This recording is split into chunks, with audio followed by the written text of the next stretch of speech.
शास्त्राणि यजन्तु देवतान् कुर्वन्तु कर्माणि भजन्तु देवताः आत्मैक्यबोधेन विना विमुक्तिः न सिद्ध्यति ब्रह्मशतन्तरेऽपि. It's a very famous slokam from Viveka Chudamani of Adi Shankaracharya. Let erudite scholars quote all the scriptures. Let gods be invoked through sacrifices. Let elaborate rituals be performed. Let personal God be propitiated. Yet, without the realization of one's identity with the self, there should be no liberation for the individual, not even in the lifetimes of 100 Brahmajis put together.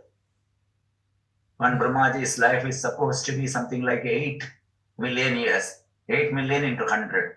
800 million years, no release. Think about this. So important, so good. Thank you. And that's what it says, that understanding is important. Contemplation on that understanding is important, because even in this realization, using all those methods which even after 800 million years will not liberate you, what does it mean? You will continue with all those rituals or customs or religious ceremonies, but we are not asking this question, who am I? And you will continue doing it. And the moment you put this question, who am I, journey starts inwardly, in the best way, in the most truthful way. Otherwise, I am doing this, I am feeling good, and I am reaching somewhere, but I will be there, and whatever bliss, because look, even going to pilgrimage, going to a place where an enlightened soul lived, or even a temple or a church or a mosque where everyone comes with devotion, with surrender, that energy is good. But yes, it is like going into that energy and coming out of that energy. Yes, it might make you a step forward, but if you come back and you don't investigate ego, the show continues with some experiences, with some peace, with some good deeds. But the end of that ego is not there. It continues. And if you are happy that way, there is no issue with that, because basically in this illusion, in this Maya, we have so many ways by which you can manage stress or control stress or get some happiness. But liberation or eternal freedom is a different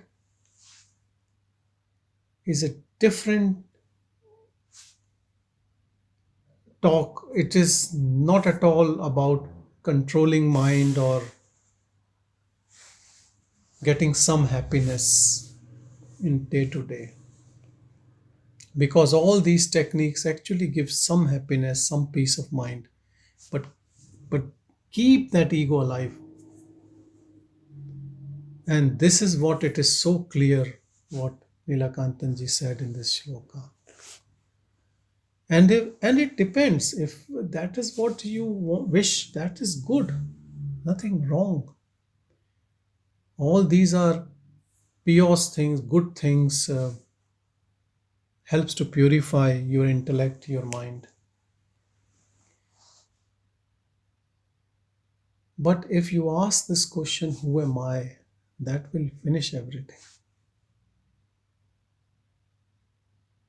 Then the story cannot stay. The story which makes journey in this life and then continues with a pause in next life. Just like, actually, if you see, our life shows how many lives are lived.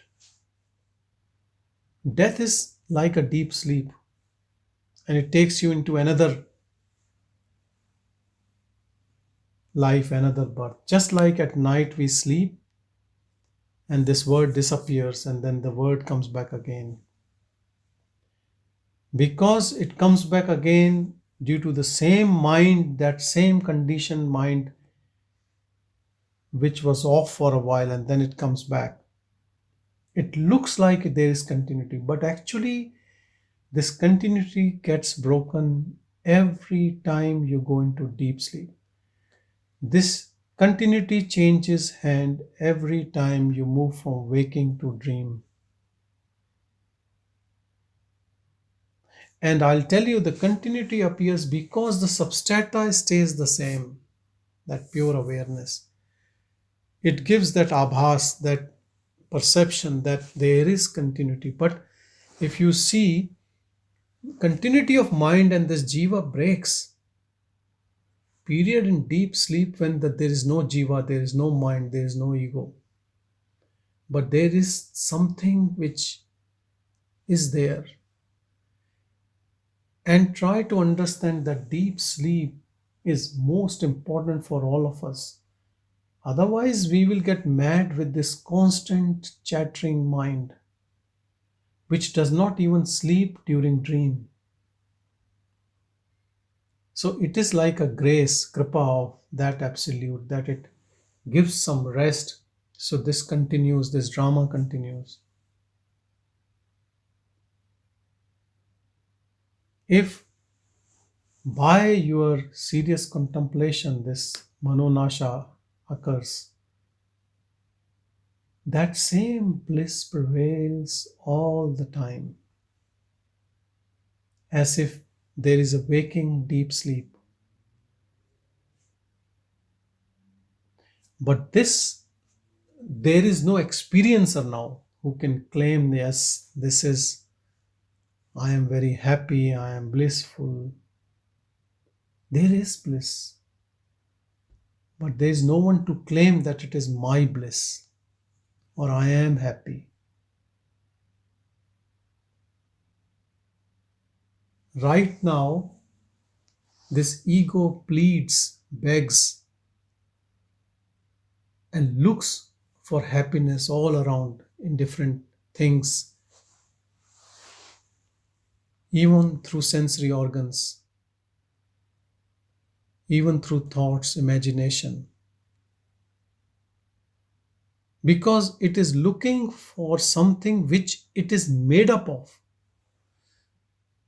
If you ask qualities of that undifferentiated awareness, main thing is ananda, sat chit ananda. So it is truth, eternal, chit, consciousness, awareness. It's not that sometimes it is sleeping, sometimes it's awake, sometimes it's dreaming. It is not like that. That is only mind. Because we always identify ourselves with mind, we think we are this. But that pure awareness is always the same, unchanging. When it gets deluded by mind, it takes mind's activities and transformation as its own. And this is so ingrained, it's like hands in glove, it's like there is no separation.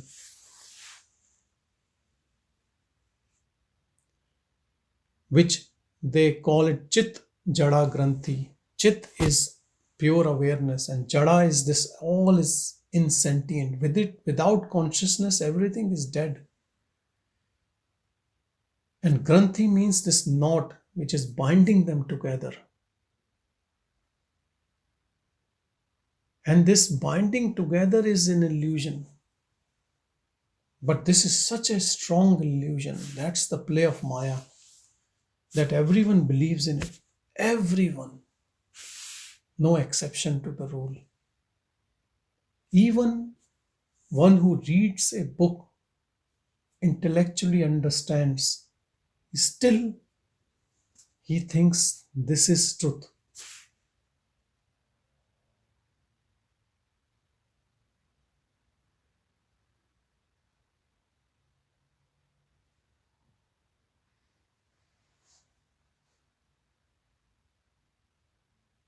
Only way is to go within,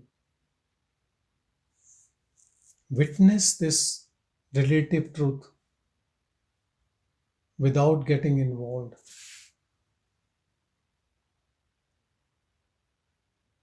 Watching thoughts, because before any action happens, there is some intention in form of a thought. And then the role of ego comes, which thinks that it has to act on a thought. But if you watch as a witness to all this unfoldment happening, even before a thought, there is a desire or an intention. See that sankalpa, that if that is not there, then this ego will start melting away. If there is no doer, then there is no word. Word is because of doer only. And thoughts are because there is someone who is a receiver of thoughts and engaging in thoughts. It's a two-way communication, it's not one way.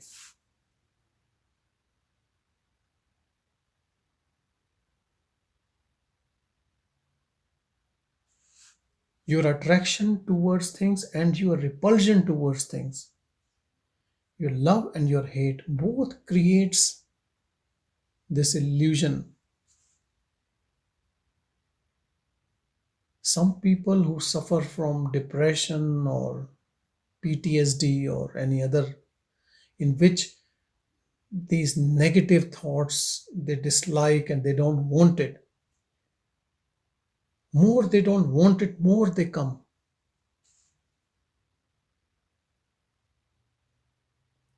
So even when they don't like it, it becomes more stronger.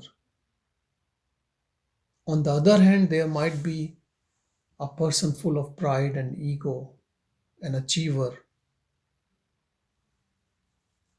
In him the thoughts comes of megalomaniac thoughts that I am doing, I am achieving, I am really big, supreme. And he enjoys those thoughts and they get bigger and bigger.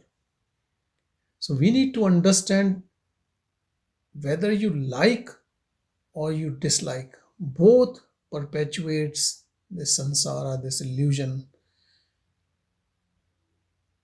So seed of every action is a thought, and thoughts continue unabated both by your likes and your dislikes. Only a witness can be free, no one else. Whoever start witnessing without involving in thoughts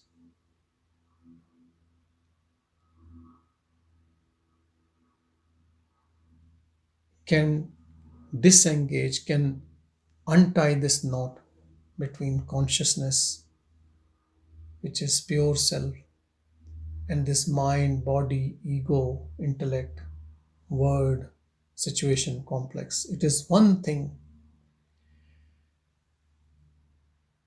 Mind is word, body is word, intellect is also word, but you are pure awareness.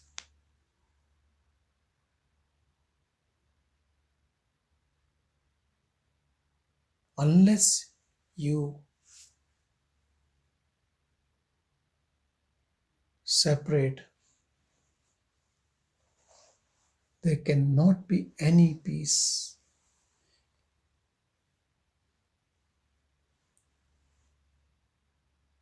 Restlessness goes away once your identification with mind goes away.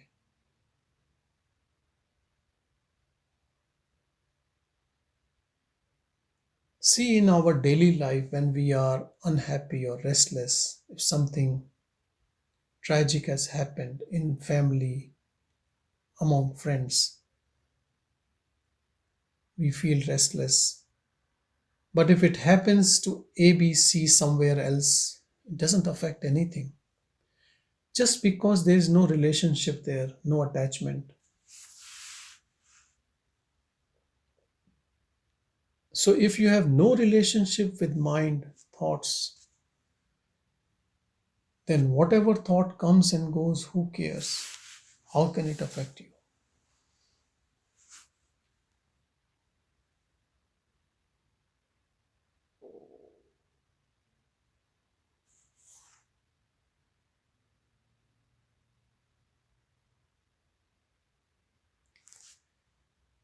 De-identify yourself with all objects and beings, starting with first with this body. Body is not saying that I am you. We are only saying.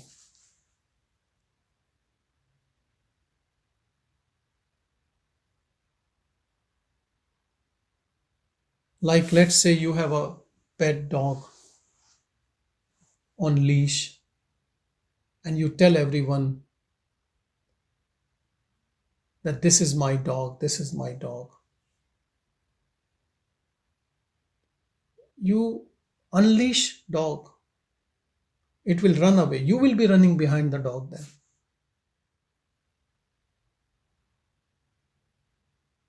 Dog is not because of you. You are because of dog. It is your attachment. You bought it and now you're attached to it.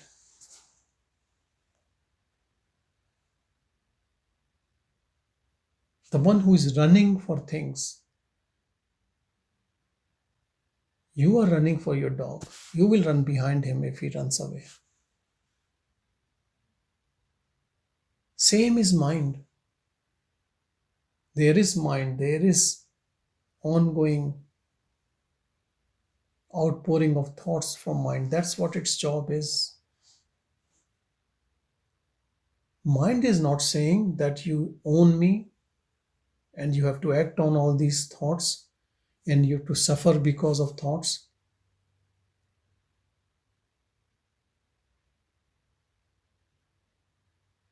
Let there be thoughts.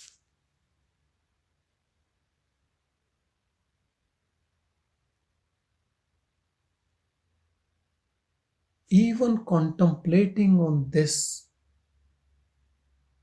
can finish your mind.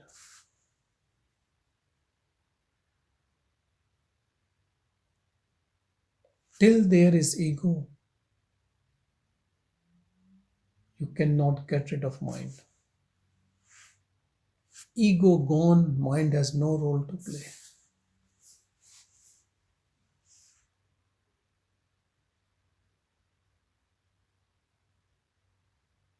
This samsara, this word, this worldly everything created by mind is because there is something in us which wants it, which desires for it, which has endless number of desires.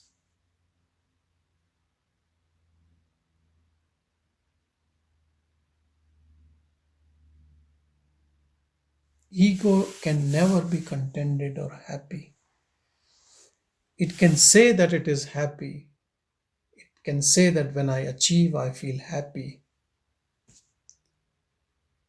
So it stays restless and then happy, and happy because it becomes contented for some time, few seconds, maybe few minutes, for a day.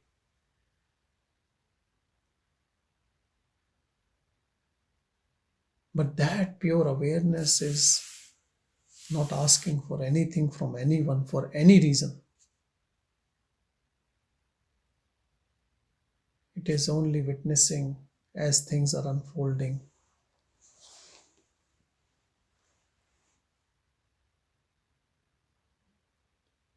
This expert commentary of mind, which analyzes, criticizes, dislikes, judges, has no role for awareness. It is as if you go to a friend who starts gossiping about a third person and you're not interested, and you say, "Look, I'm not interested in all this gossip.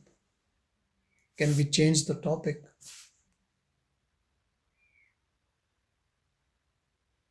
Same is here.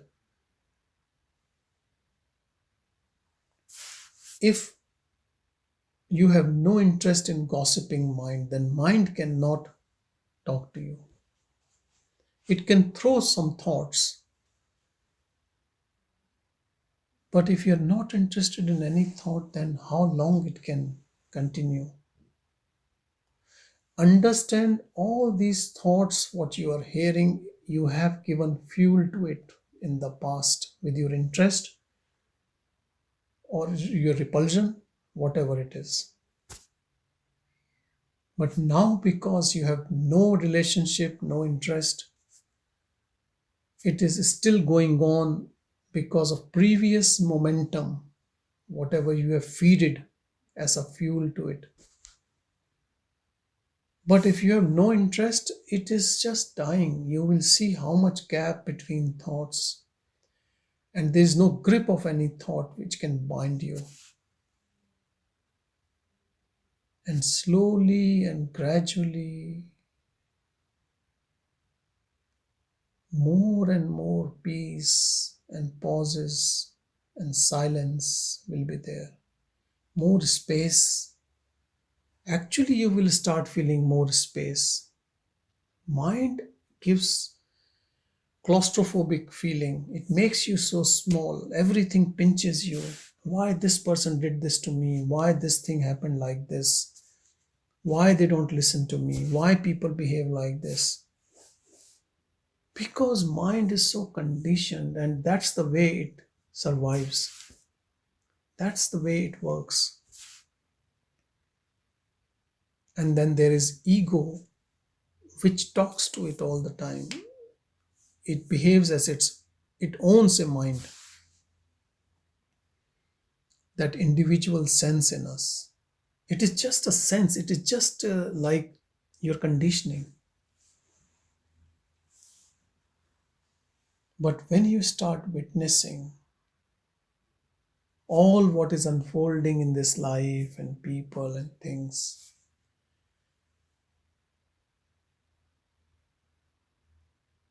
and you don't engage in mind game, then you understand trick of the mind and this whole illusion of Maya. It cannot fool awareness. It can never.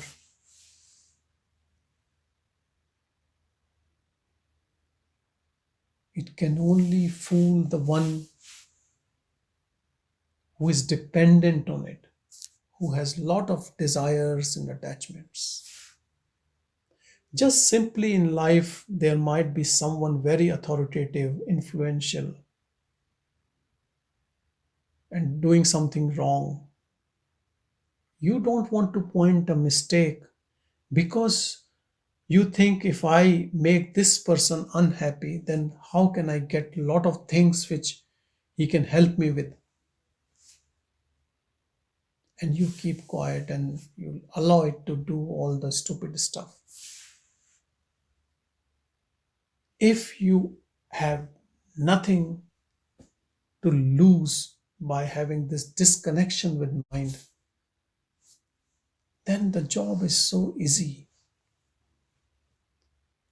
But if there's lot on stake and you want this mind to fulfill desire number 1 to 100, then how can you leave it? Then who will fulfill all these desires? So you have to bear the consequences of your own desires. That's some suffering which comes, or maybe lot of suffering which comes. keeping this relationship with mind.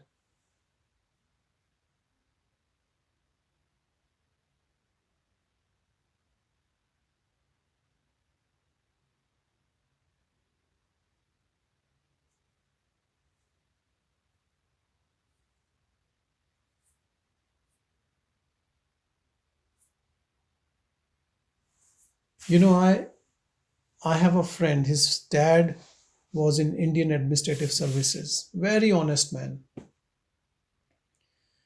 And he told me that after a couple of years of in service, he knew that he has to not unpack his luggage because whichever place he went to, he could not tolerate corruption and he will raise his voice and he will get transfer.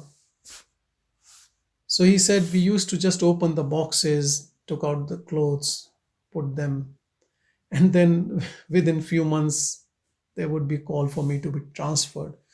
So he said it was good, it was blessing because I traveled far east and remote places of India because they wanted me to put where,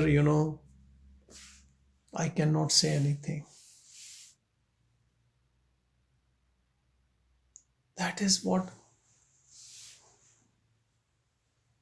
we should be ready. Mind entices us, it gives us that I can give you this, I can give you that. But if you're not interested, then you can get rid of this connection anytime. This connection is only one-sided. You are connected, not mind. Exactly the way I told you about a pet and owner of that pet. It seems to us that mind is troubling us, but it is the other way around. We are troubling mind.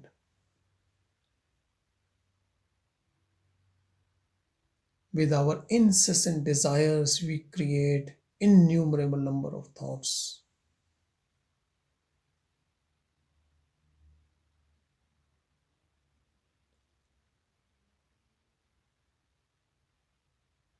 If we are contented, if we have santosha, contentment, then no thought can stay there. Thought only comes when we are discontented, when we are looking for something. And that is why they say that even desire for liberation or desire for enlightenment can also cause restlessness. Because this desire coming from ego, reporting to mind to do something about it. And what something they can do, they both are the obstacle on this path of liberation.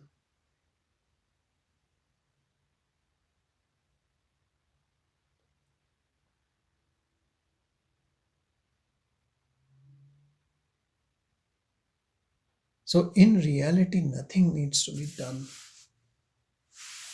Just have the right understanding and then just stay like that.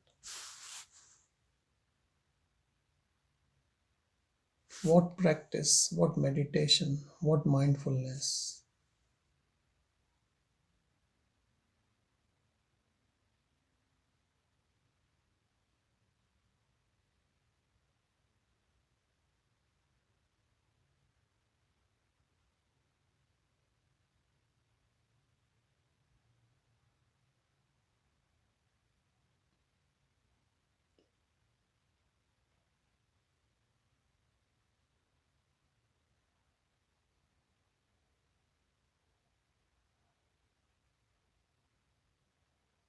Be the devotee of that pure silence emanating from your own being, from yourself,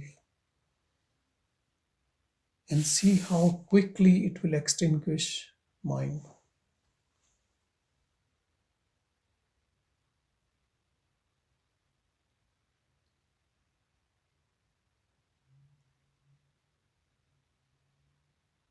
Desires is the fuel for the mind.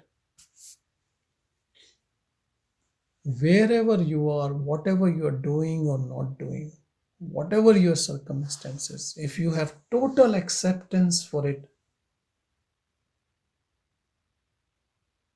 it is death to the mind.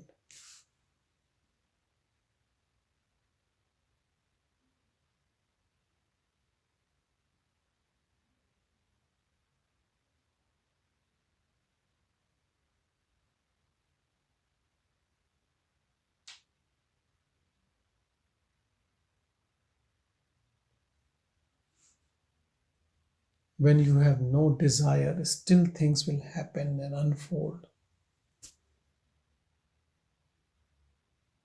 And sometimes more you might be in abundance. They say poverty cannot stay with an enlightened soul. What does that mean? Because he's contented. A person who is contented cannot be poor.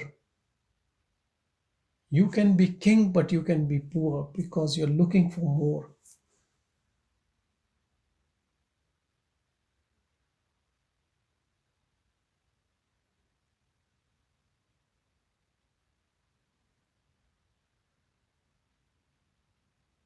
Santosha, in yoga, people nowadays follow hatha yoga.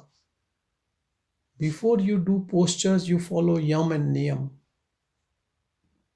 And in these principles, contentment is the first. So if you do that, then there's no need to do any postures.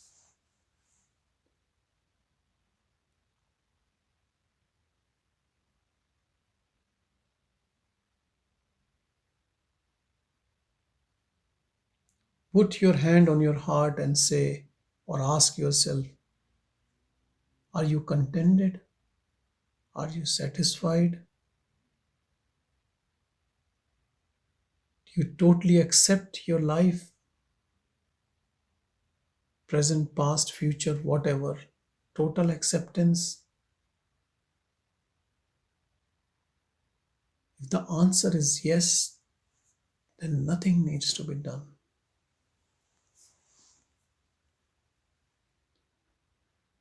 And if the answer is no, then look who is unhappy.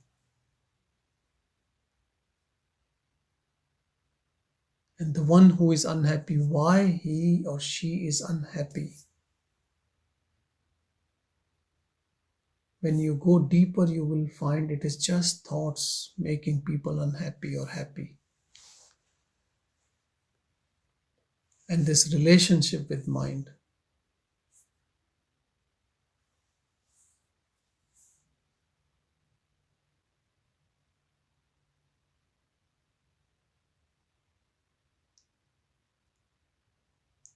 Best practice is to stay as awareness, witnessing all unfoldment happening.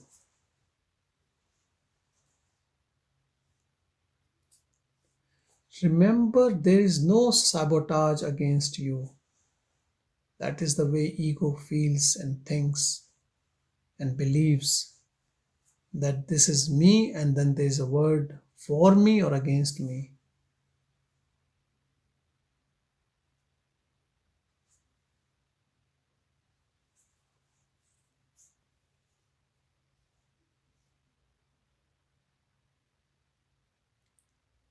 On a superficial level, as a wave in this illusory world, you can never reach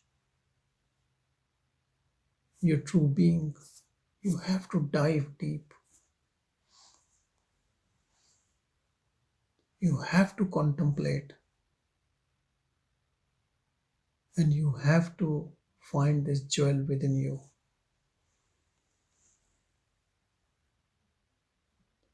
Glory to your true self. Glory to you. But not just saying that unless you go and find, you will be miserable. Because ego means misery.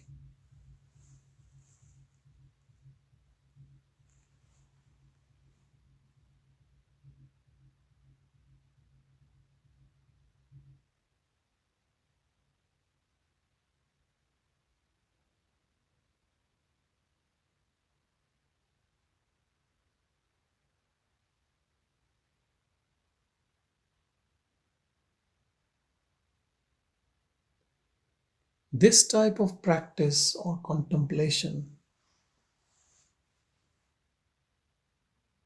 can continue throughout the day. You don't have to sit in solitude for it. You wake up in morning, you just stay aware of things. As the day goes by, situation changes, you talk to people. See, where are you talking? Are you talking as ego, or you are just talking as impartial awareness? Where from the words are flowing? Your just attentiveness will change the way you speak and react and feel. Your bodily actions, your intentions, everything will change. You are entering the domain of godliness, where you are no more an individual. No pride, no regrets, no claim. Still, things happen, and things happen more smoothly, more beautifully, with grace, with graciousness, with elegance, and with respect and love for everyone. Even the people who hate you, even the people who criticizes you, even the people who wants to see your downfall,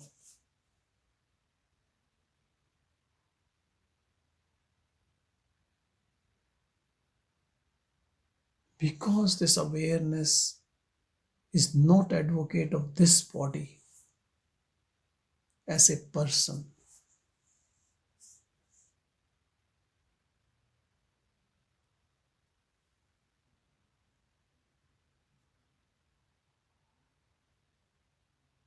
It is impartial to the core.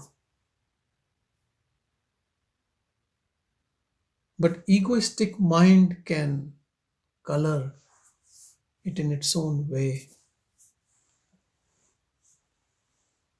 The more your mind becomes purer and deconditioned, more you can feel your own awareness and the awareness of others.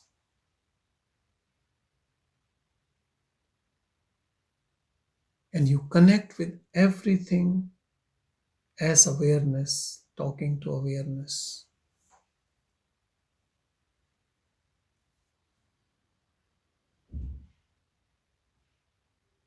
You know, some people, when they meet for the first time, they look people from feet up to the top, what they are wearing, how they are behaving, what sort of brands.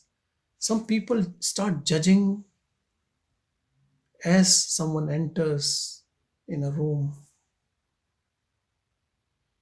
But awareness goes direct and touches the awareness.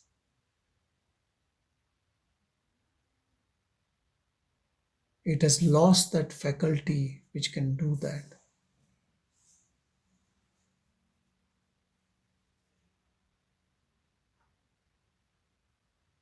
It has stopped playing that superficial games of differentiation and discrimination. Because awareness doesn't do that. Awareness is independent of it.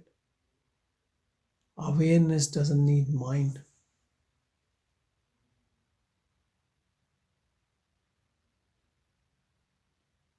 Only ego needs mind to judge, to analyze, to criticize, to like, to dislike, to differentiate. Awareness takes everything as whole, as truth, as pure, because everything in depth, if you scratch and you reach that core, everyone is purest of pure. Only on surface it looks as if someone might be devil or good or bad or actions. They're all at surface level.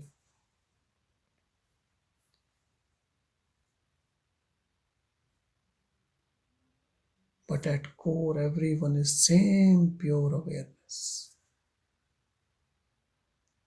You know yourself, you know everyone. And the moment you know yourself, you know others at their core. But the problem is that does not liberate others from their own conditioning. They have to do their own bit, their own contemplation.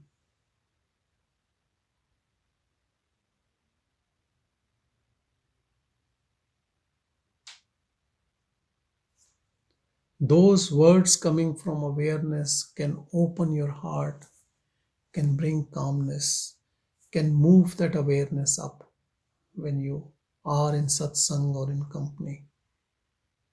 But then you have to keep that fire, that ignition on by contemplating on it, to be that, to abide in that. And slowly and gradually you transform, you unfold, and that ego disappears, and what that reality is just there. It's a constant practice with patience and perseverance.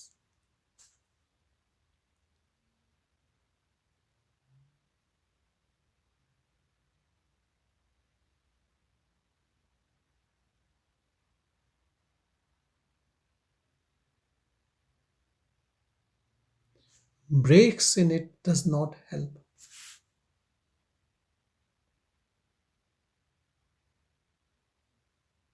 because if you get lost in between, you again get into the grip of Maya, which is everywhere, and you get lost. And then you remember after a few hours or few days or few weeks, and then it entices you with a lot of gifts, so you get lost.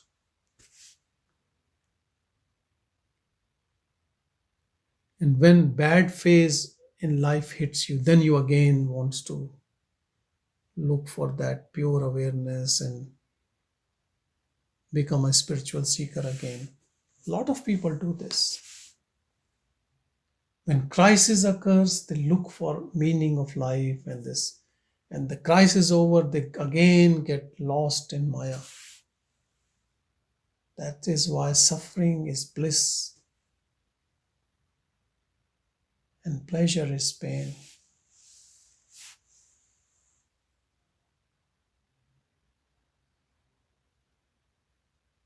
But if you stay focused with a constant witnessing,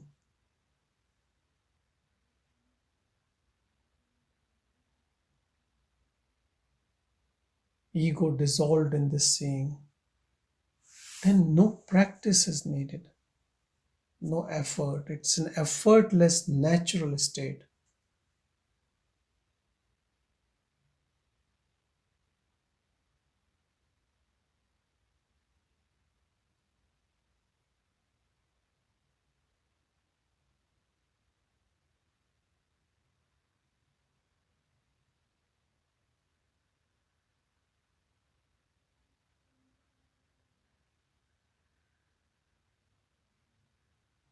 Time taken to stay, to come to this effortless state, depends on two things. One is how much you're already involved in this illusory world in form of your desires which you have already put forth. And the second is,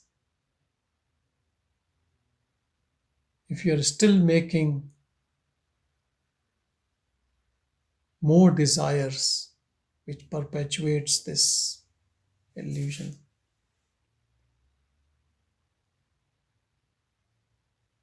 So at least you can close these holes, you can stop ongoing desireless, ongoing desires to be desireless.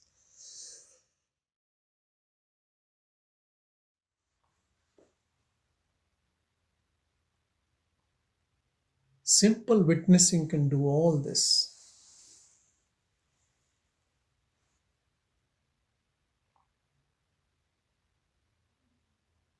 As this witnessing becomes your natural state,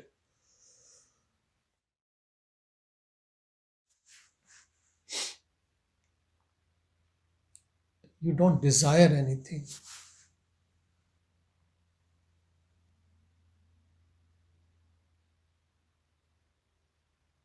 This contentment, inner contentment, is desireless state only.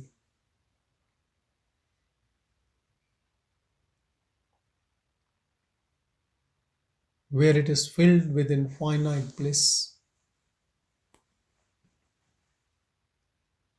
No fulfillment of desire can increase that happiness.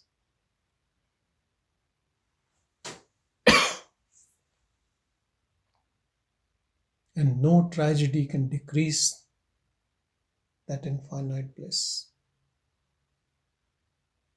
Yes, there can be a reaction to any tragic event with some emotions and all, but it will not put you into a long lasting grief.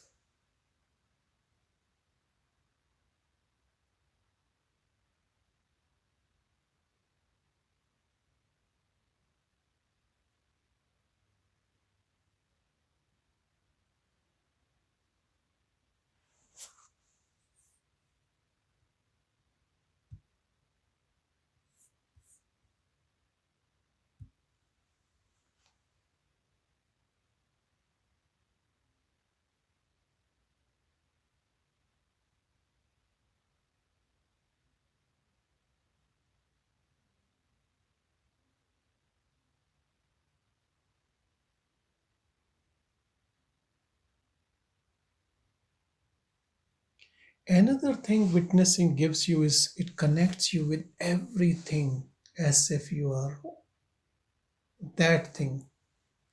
When you meet someone, you feel that it is the same awareness meeting. There is no other,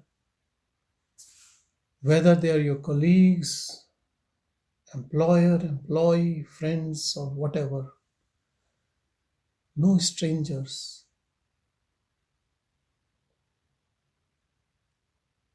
Because this witness awareness is unconditional love.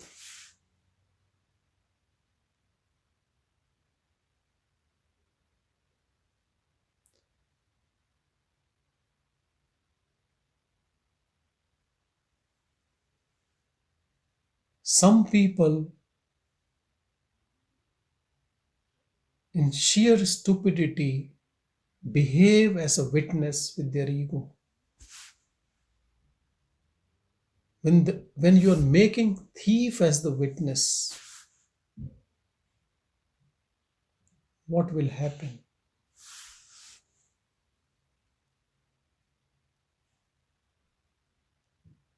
First, it can never stay as witness. And second, if it tries to stay as witness, it will be stressed. It will be in panic. Because it is always partial. Witness is always impartial. So it will try to fake witnessing.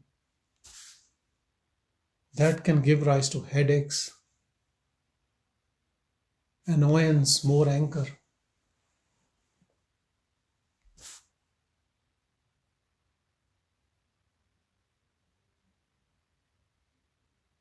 And you will know yourself, nobody else will know, but you will know that there is no peace in witnessing. And it looks like a burden. That means that you are putting that ego as a witness.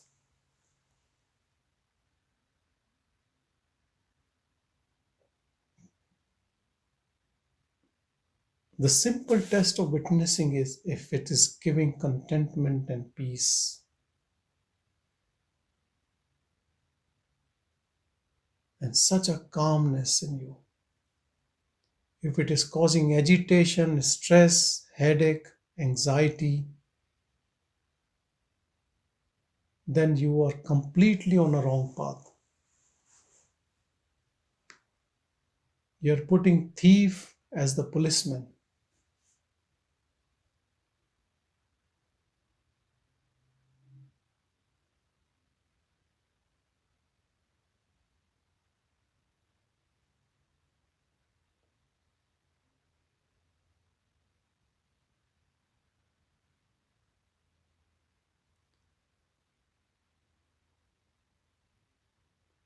You don't have to read too many books and keep asking people questions. You go on this journey and all the answers and method and things will work for you in the most beautiful way, tailor made for you.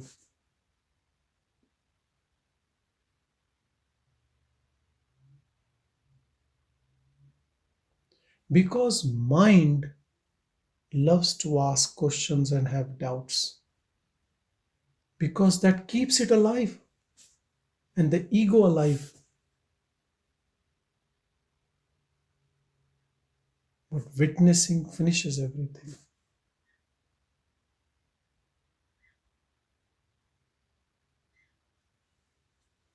What Neelakantanji was talking about at the start of our satsang, if you understand the deep meaning of this shloka, ego loves to do things as a doer, rituals and worship and pilgrimage and bath in holy water. So, whatever any religion can bring it to.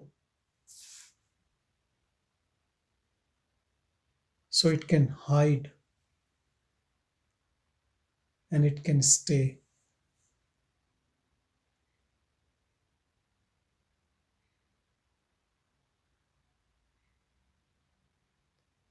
And in this shloka, we are talking about the all purest acts, all divine acts. But still, they can be obstacle because they are keeping that ego alive.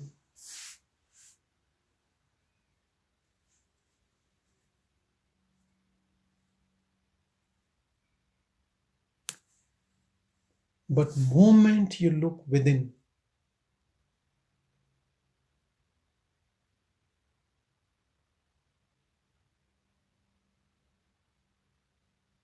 keep your attention to awareness. This is the best seat in theater from where you can watch ego and other things happening around you and how you use language, what you do, play the tricks to get more for this body, for this mind, for this ego.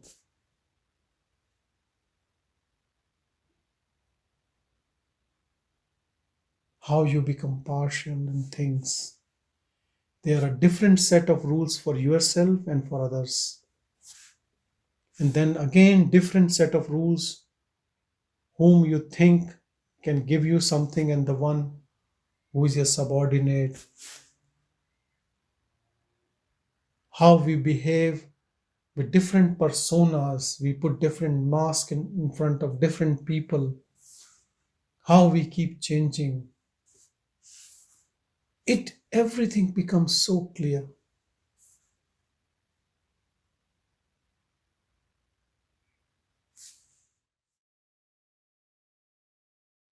In front of witness, ego has no place to hide.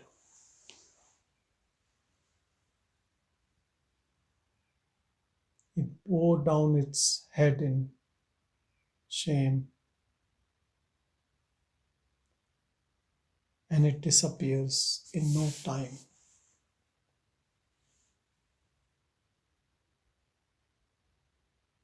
Awareness is that true light which sorts out everything for you.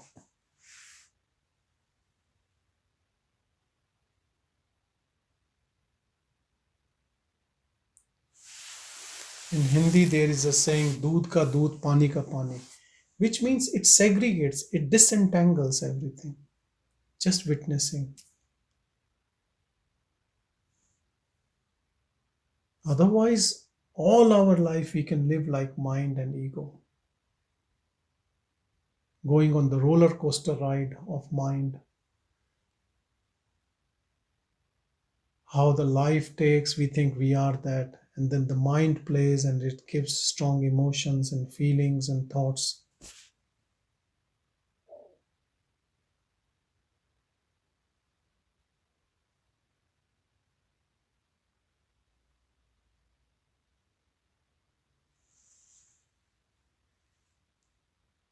Witnessing is a very easy and sure way to disentangle yourself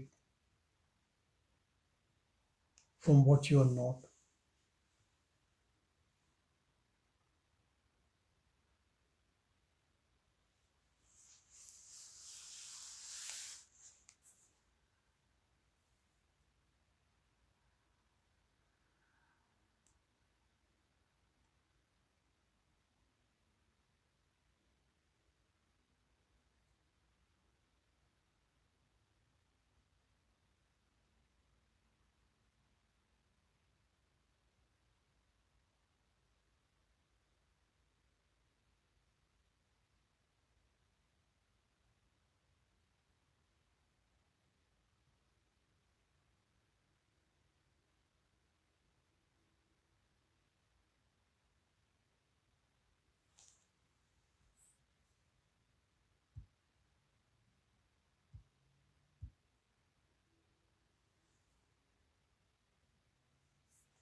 Thank you, everyone.